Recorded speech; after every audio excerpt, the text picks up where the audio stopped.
Hello little bees, Merry Christmas Eve for those of you who celebrate. We are then on day 4. 1, 2, 3, 4, yes. And we are going to ask today, what is it that guides our little bees? So what guides our bees, s'il vous plaît? Nos anges et guides, what is it that guides us, s'il vous plaît? What guides our little bees? It's interesting. We have the list here. The list is the representation of Howard Hughes of the judgment. So let's see, he has names on this one, and it's whether it's naughty or nice. So I can only think that what guides you, or what guides us, is our faith. Our faith in whatever, our faith in karma, our faith in the universe, our faith in God, our faith in Buddha. Whatever it is that guides you is your spirituality. That's lovely. I mean, what else? It's a research of something that's better. It's not even the research, it's a belief. It's the great belief, some people say that there is a difference between believing and knowing, and to me they go hand in hand, because when you have such faith, you have no doubt that something greater, something of pure love. I mean, the list in this deck is something that's kept by Santa Claus. And Santa Claus, even if we say you're naughty or nice, whatever, always find that little thing within us, in the story anyways, that makes us good, or gives you the opportunity to redeem yourself, which is very close to the Christian religion with the teaching of Jesus Christ. Sorry, I woke up very little ago, and these are my first words, so my voice is not really here. Okay, so this is lovely. You know what? I kind of feel like reading something about his list, because to you in any case, because when I read it, I thought it was very cool. So with the list, we are right before the world, we are right before culmination, we are at the time of a great change too. So what guides us is also, how can I word this? That on top of our faith is knowing that we're not set in stone. A situation is going to change. There is always option and choice and opportunities to evolve, just like I was telling you with Santa Claus giving you the opportunity to do better or to redeem yourself. Okay. This card, okay, so the keywords of the list for the tarot, I was going to say for Kristoffer Hughes, but it's for the tarot. The judgment, redemption, and rebirth. Basically what we just talked about. This card has much in common with that of the moon and the world, for these three cards represent the apparent conscientiousness, a word I cannot pronounce, of the personality and the forces that play therein. Here we are faced with a dilemma of behavior that humans so often face, and its striking polarity, which leaves little room for maneuver and self-expression. The list is constrictive and limiting, and appears as rigid and judgmental as a rigid and judgmental tool that can polarize a personality. In traditional tarot, this card is called judgment and concerns itself with redemptive qualities of the human personality.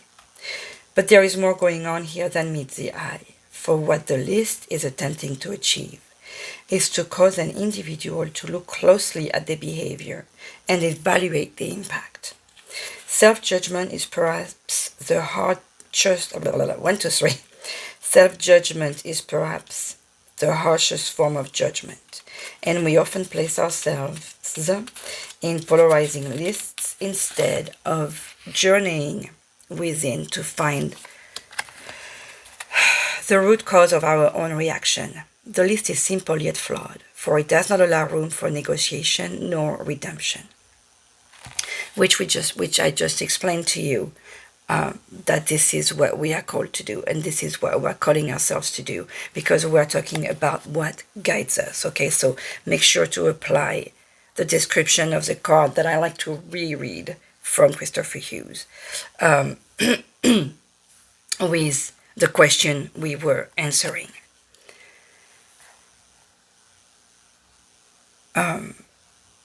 There will be only punishment if we were to just stick to the list, stick to the human judgment, remembering that what guides us is our spiritual faith, right?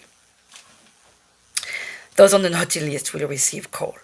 As an aspect of the consciousness of the personality, the list is a manner by which we reward and punish ourselves, but its deeper message, here it is to embark on an inner journey of awakening. Rebirth happens after assimilation, forgiveness arises from understanding, and redemption happens from absolution of self. So I'm glad I read this, because some of you may be reading with some form of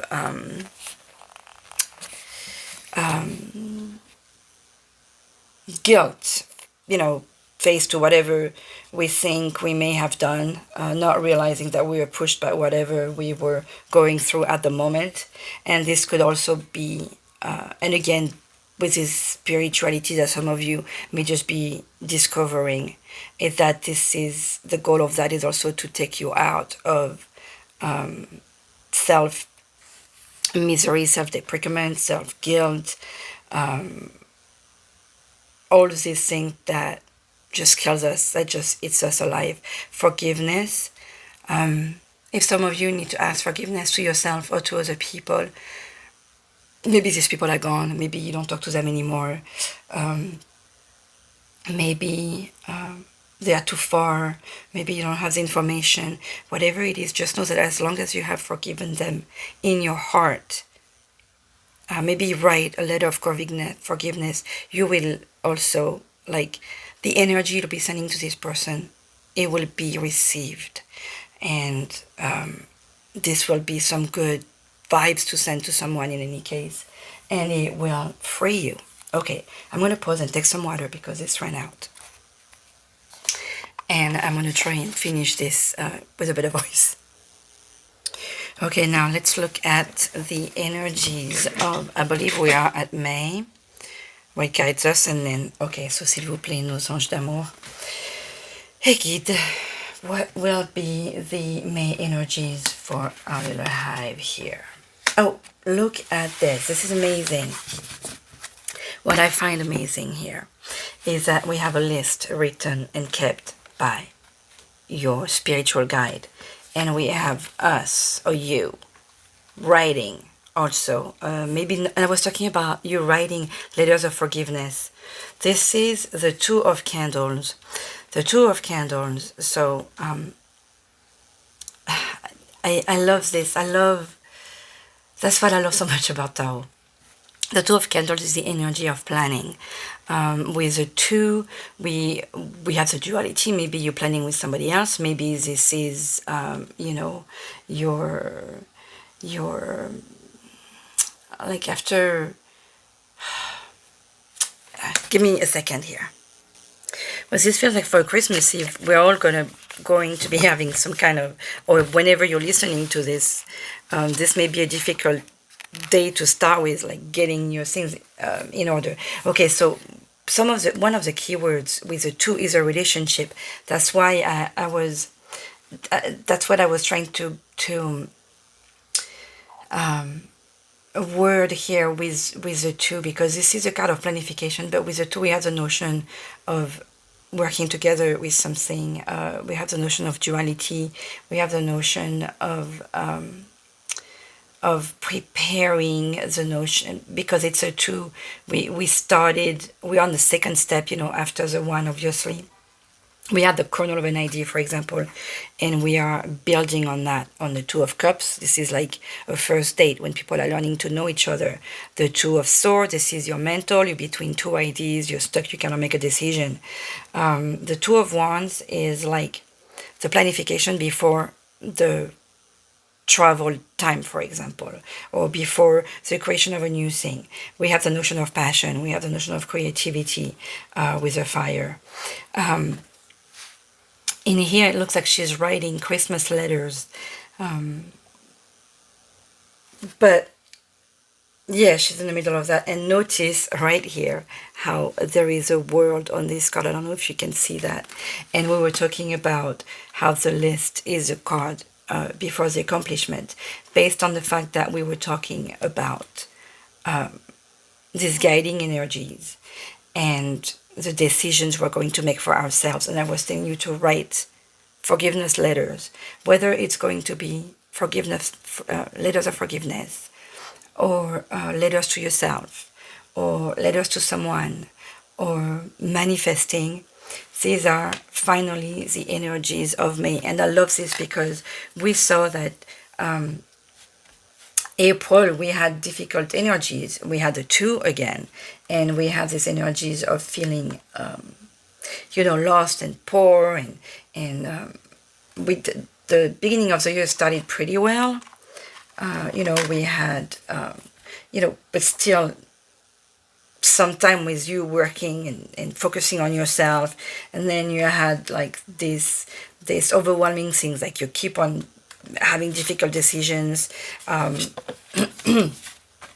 think we had two cards that came out because we were afraid of a heartbreak. Then we had this still indecisions, and now it feels like with May we are planning. We're planning something better. We are planning our spiritual awakening. Maybe even this is part of the judgment here. So beautiful energies of growing, seeing something new, opening a new eye, and planification. Awesome. I love this. Wow, that was a hard one to bring out, but I hope you guys got the message, and I wish you a Merry Christmas Eve. Sending you love. Bye bye.